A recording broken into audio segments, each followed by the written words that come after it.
show you what's up, 'cause enough is enough. I'll take a face full of pavement just to make a statement. I know there's no turning back.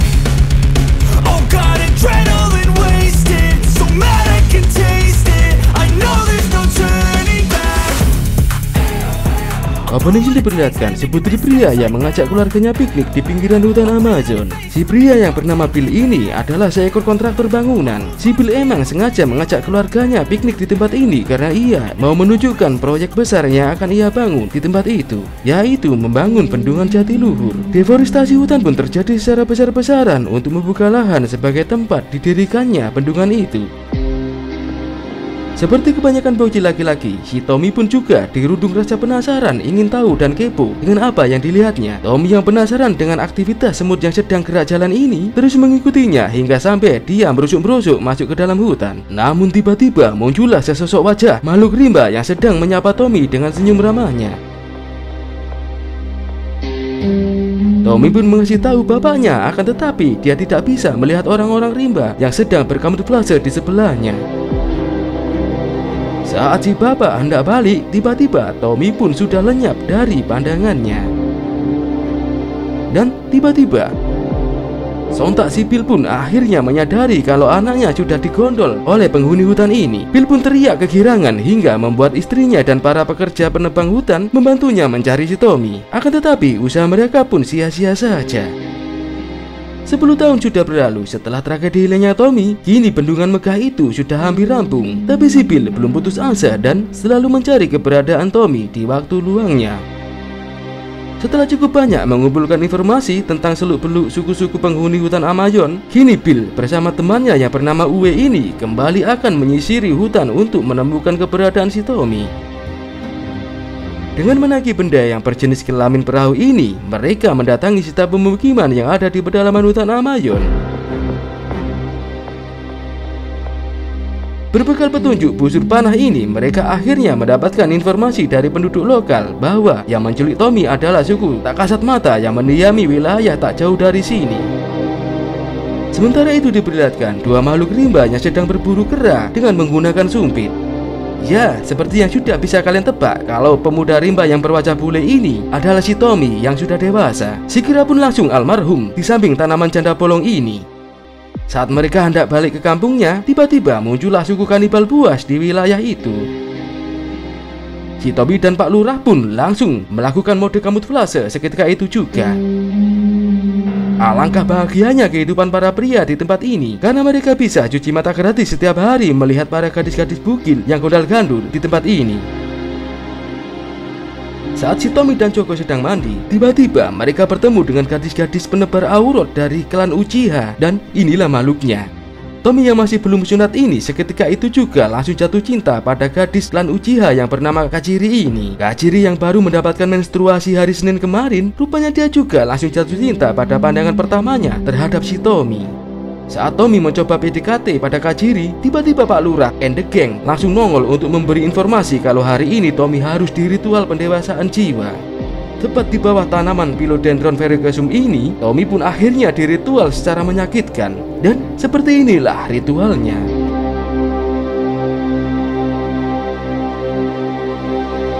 Tommy pun hanya bisa kecet-kecet merasakan serangan triliunan semut api ini. Kini Tommy terlahir kembali dalam bentuk jiwa baru dan intuisi yang levelnya lebih tinggi. Sementara itu diperlihatkan Bill dan Uwe yang sudah sampai di tempat yang mereka tuju. Mereka pun mendirikan tenda di pinggiran tepi sungai untuk bermalam.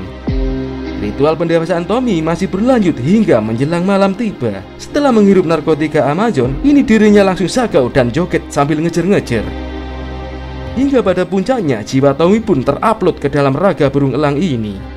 Layaknya drone, Tommy pun mengendalikan fisik dari si elang. Dan pada ending dari ritual ini, Tommy akhirnya berhasil menemukan batu keramat hijau yang berada di bawah air terjun. Untuk mencapai tempat itu sangatlah beresiko karena wilayah itu adalah teritori dari suku kanibal buas. Tapi untungnya Pak Lurah memberikan sisa batu keramat miliknya, sehingga Tommy pun memiliki kemampuan tak kasat mata dari pandangan. Akan tetapi langkah misi Tommy harus terhenti saat dia bertemu dengan Kachiri yang sedang mandi. Bukannya langsung ke tempat tujuan, Tommy malah justru menembak Kachiri dulu. Kachiri yang malu-malu dalam kucing ini malah justru menganggap rayuan Tommy hanyalah gombal belaka. Dan tiba-tiba Tommy pun langsung menghilang begitu saja menggunakan jurus bunglon dari batu keramat. Dan Kachiri pun cuma celingak-celinguk aja. Malam pun tiba. Bill dan Uwe yang lagi asik menyalakan petasan, tiba-tiba mereka disamperin suku kanibal buas. Mereka pun dibawa ke perkampungannya suku itu. Awalnya Bill mengira kalau mereka adalah suku tak kasat mata yang sedang mereka cari.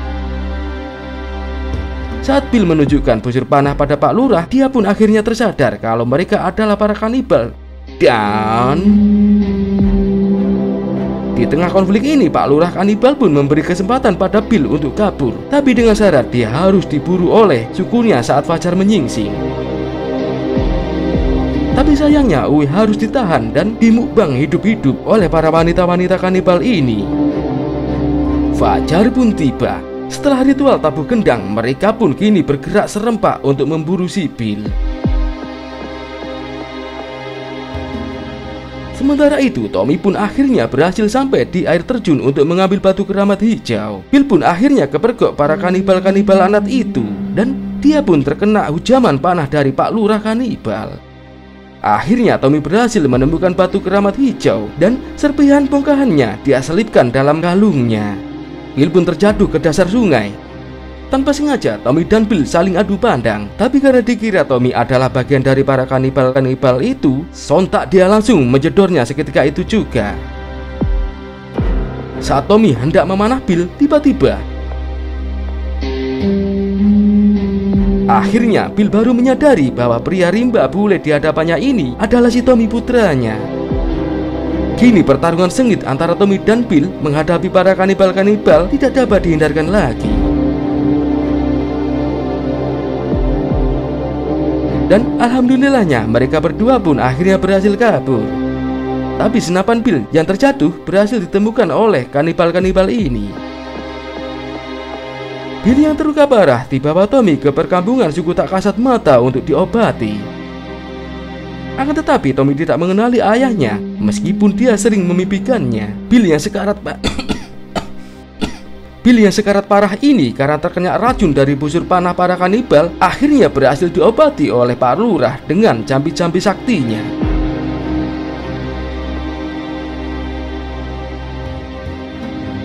Dengan izin Pak Lurah, Tommy yang sedang kasmaran ini berinisiatif untuk menikahi Kachiri hari ini juga.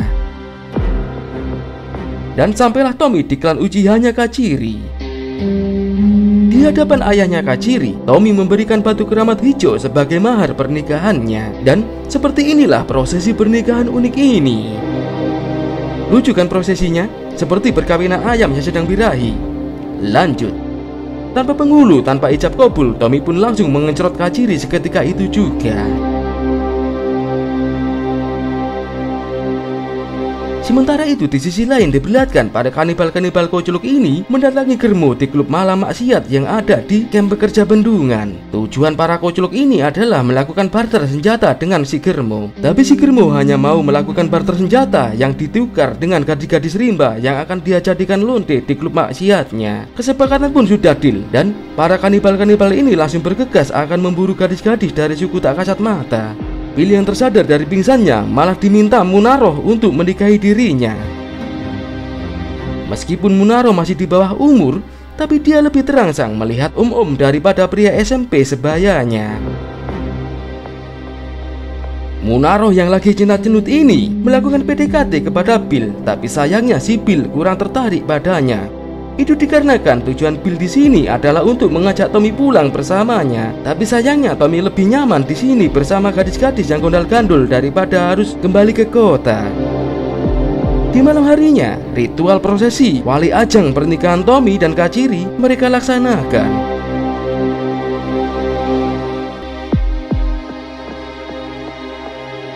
Akhirnya Bill baru menyadari saat melihat tawa bahagia dari Tommy. Kini dia mengikhlaskan keputusan putranya untuk menetap di tempat ini.